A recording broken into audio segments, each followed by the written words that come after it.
Alô galera, Vasco e Análise aqui, sabadão, dia de jogo do Vasco, né? Vasco e Criciúma, 16 horas lá na colina histórica, né? Bom, diversos assuntos aqui, né? Que eu fiz questão de permear, para não ficar num tema só e não ficar maçante, né?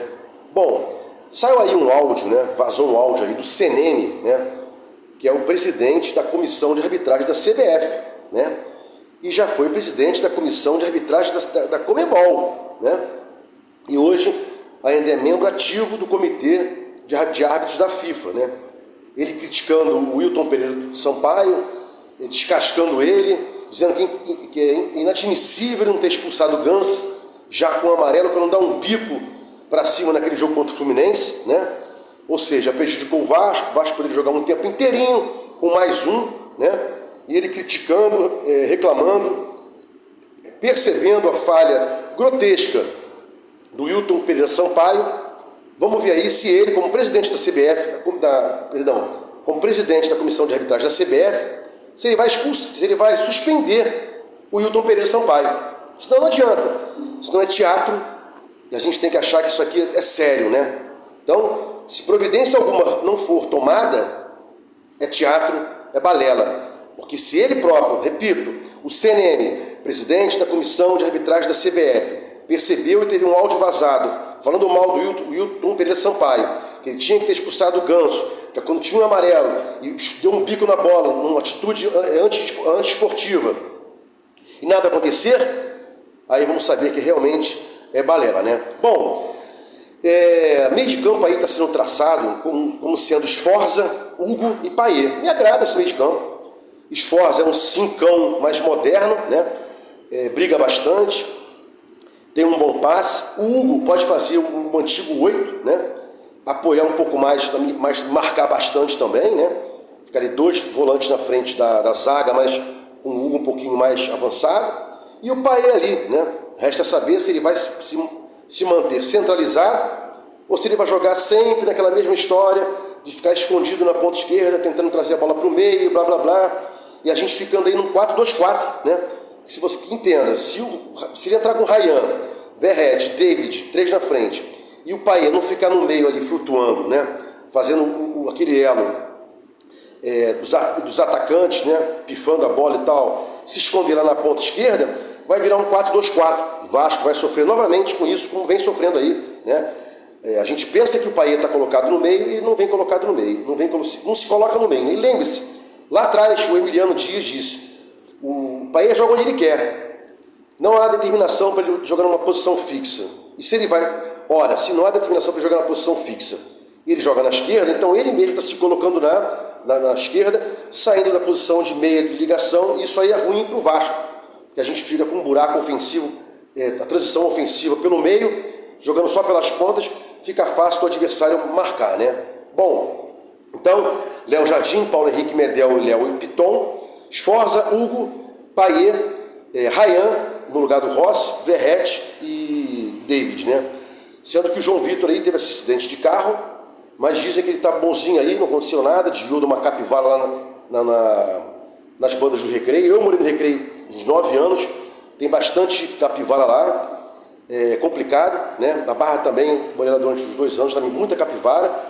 O motorista tem que ter cuidado com isso aí, né? Bom, Vasco tem a obrigação de ganhar o Criciúma? Realmente, o Vasco tem a obrigação de ganhar o Criciúma? Sim. O Criciúma é o 17º colocado, 16º colocado, o Vasco é o 15º. Do 17º para baixo já é zona de rebaixamento, né? 17, 18, 19, 20, posicionamento da tabela já são zona de rebaixamento. E os caras que subiram, né, notadamente Criciúma, Vitória, Juventude e Atlético Goianiense, em tese seriam mais fracos do que os que estão aqui, em tese, na primeira divisão, se mantiveram na primeira divisão, né?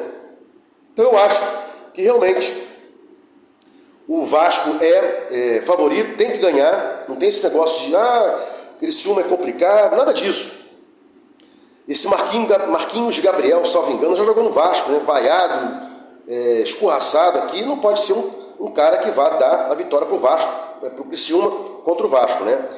E é um campeonato assim meio doido, né, cara? Bragantino é líder, o Fluminense, campeão das Américas, é o 10º colocado, e o Palmeiras, sempre favorito, 11º.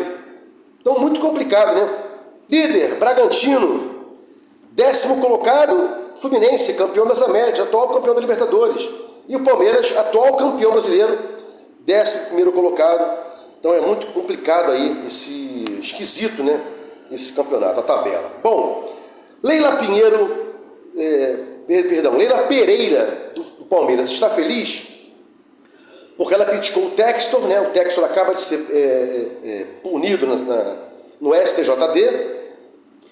Mas será que a Leila está com medo de alguma coisa? Será que ela não deseja que o campeonato tenha uma lisura e todas as fases de investigação agora na CPI do Senado sejam ultrapassadas para que chegue-se a uma conclusão que o campeonato é realmente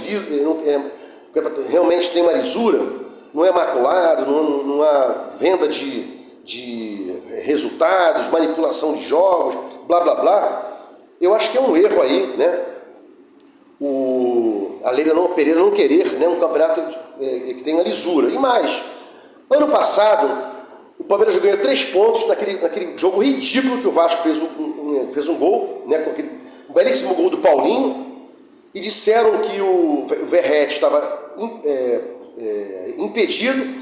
Numa jogada de mais de 3 minutos depois, voltaram e impediram que o Vasco fizesse lá o gol contra o Palmeiras. E se tivesse havido lá um empate, quem seria campeão seria o Grêmio, porque o Palmeiras foi campeão no passado com 70 pontos, o Grêmio terminou com 68 e com uma vitória a mais. Então, se você tira 2 pontos do Palmeiras, né, 70 baixa para 68, o Grêmio teria 68 junto com o Palmeiras, só que com 2 vitórias a mais. O Grêmio terminaria com 21 vitórias contra 19 do Palmeiras. Então, tem que ser apurado aí mesmo, tem que ser visto aí, se não há mutreta no campeonato. E a Leila, se está com medinho, é porque deve ter culpa no cartório, como diziam os antigos, né? Bom, acidente de carro aí foi noticiado, não foi o Verratti, foi o João Vitor. Acho que não jogaria.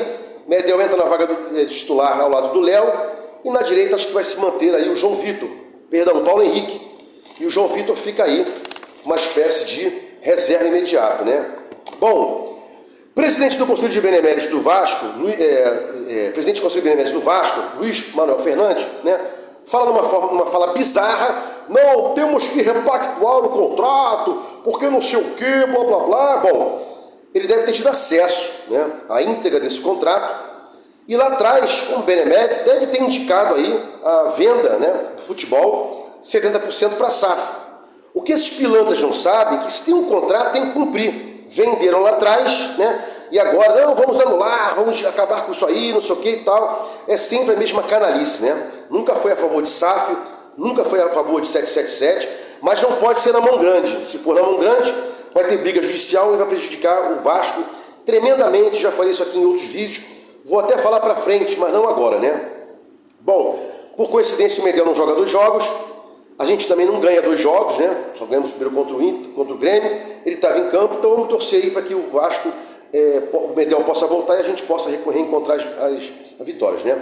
Para fechar aqui o vídeo, Pedro Martins aí, novo diretor técnico do Vasco, né? Gerente de futebol, entre aspas e tal, tem a pecha aí de gastar pouco e fazer melhor do que o Vasco fez. O Pedro Martins gastou apenas 50 milhões, né?